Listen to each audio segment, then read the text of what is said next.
اللہ سبحانہ و تعالی ارشاد فرماتا ہے سبحان الذی اسری بعبدہ لیلا۔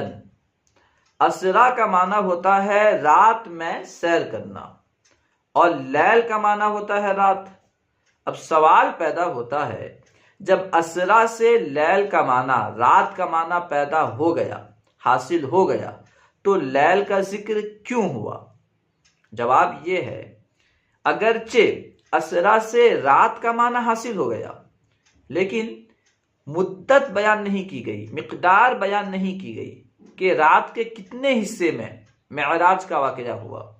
اس کو بیان کرنے کے لیے لیل لایا گیا۔ اب سوال پوچھیں گے لیل سے کیسے مقدار پتہ چلا؟ لیلن کہا گیا، اللیلہ نہیں کہا گیا، لیلن کہا گیا، اور لیلن میں تنوین تقلیل کے لیے ہے، کمی بتانے کے لیے ہے، یعنی مختصر حصے میں۔